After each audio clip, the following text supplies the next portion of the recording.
Whew. All right, quick note. American lagers do cover corn. That really is the distinction for American lagers and whiskey, aka bourbon is another one. So just a side note, scotches always will never have corn. American whiskeys can have 0 to 100% corn, which is what it is. And bourbons must always have 51% corn, no matter what. The beauty is corn has been a very big staple in North America from the beginning, since it was Mexico. But the misunderstanding now is yellow or white corn. Well, there was more than that. There was brown, there was red, there was mixed, there was multicolored, and there was blue.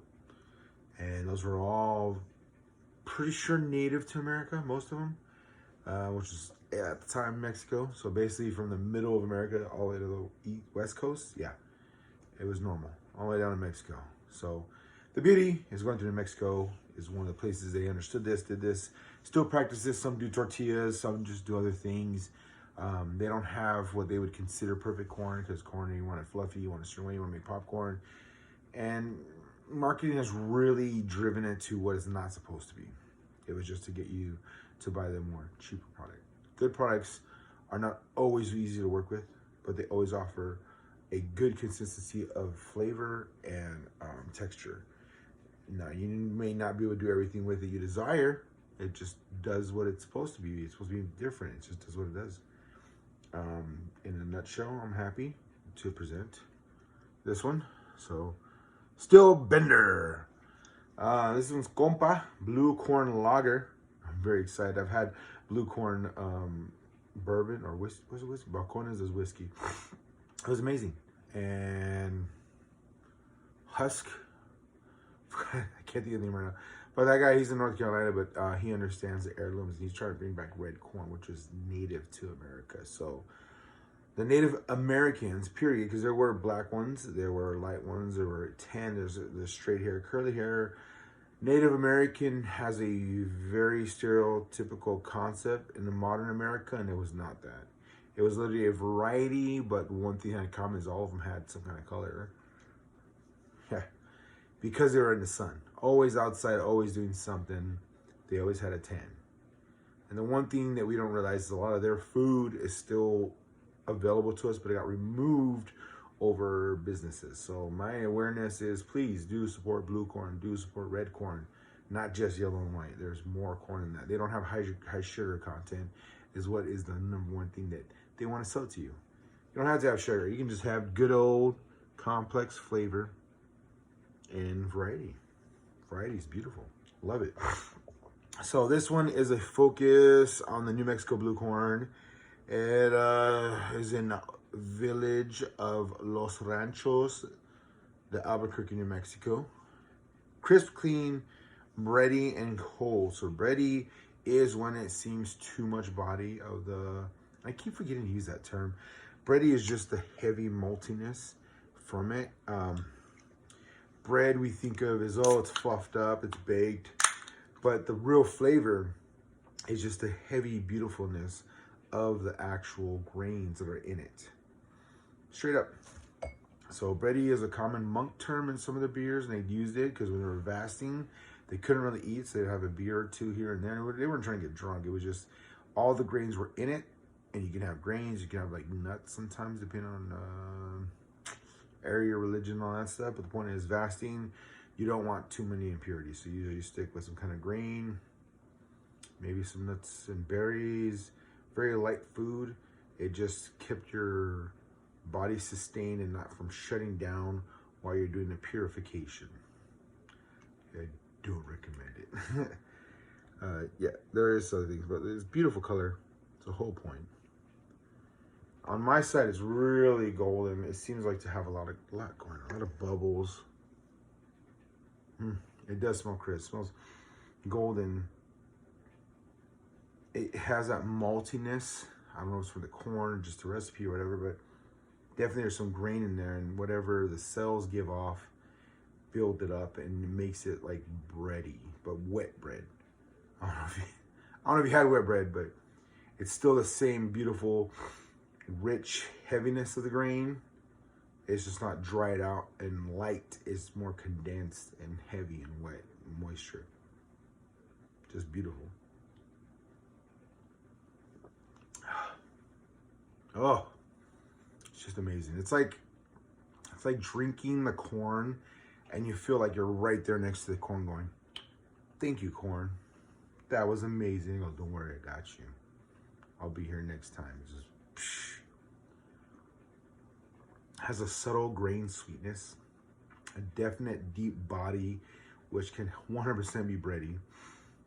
Has the light, silky vibrance of corn, but there's just more going on. There's more complexity. There's more of the natural pigment that's just contributing to the flavor. It's, oh. All right. I'm trying to find the words to describe it, so I apologize. It has a almost soapy quality because of the vibrance of the citrus, fruity, grain nuttiness. Just, I don't know if that makes sense.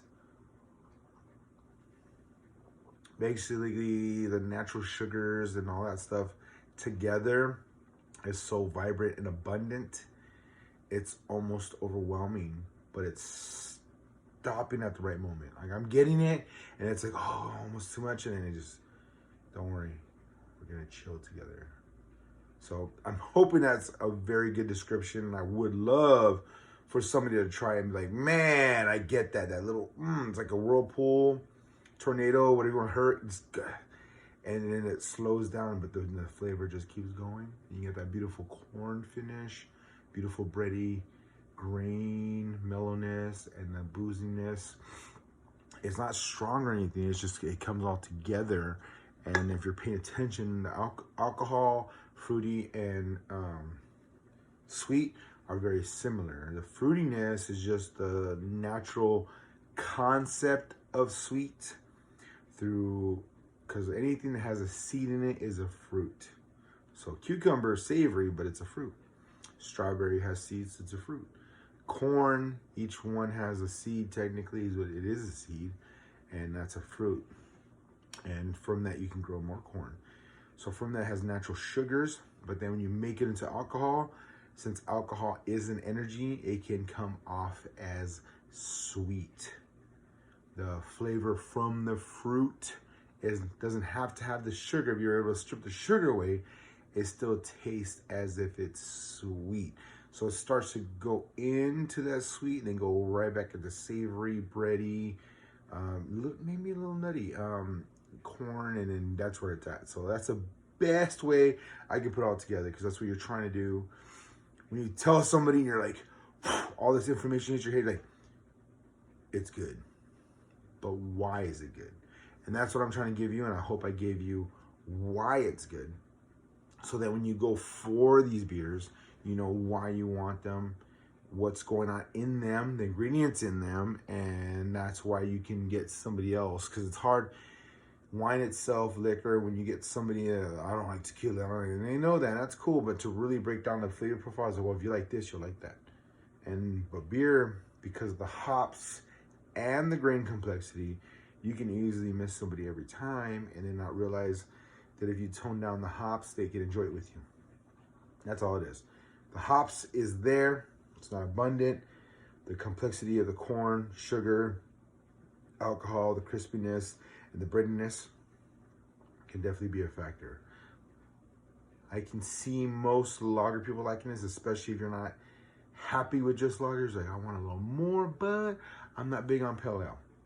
I'm not big on IPA, but I want more. This is your more. There you go. All right, there you go. Still Bender, I am very happy. Thank you. I'm going to make sure you're on this tag and give you 2 thumbs up. And please hit me up if you have any recommendations. I'm not there all the time, but next travel, I'll do my best. But this was on the market. So anybody who's driving through New Mexico from El Paso, keep an eye out for this one. And let me know, please, Still Bender, if this is like your yearly thing, if this happen all the time.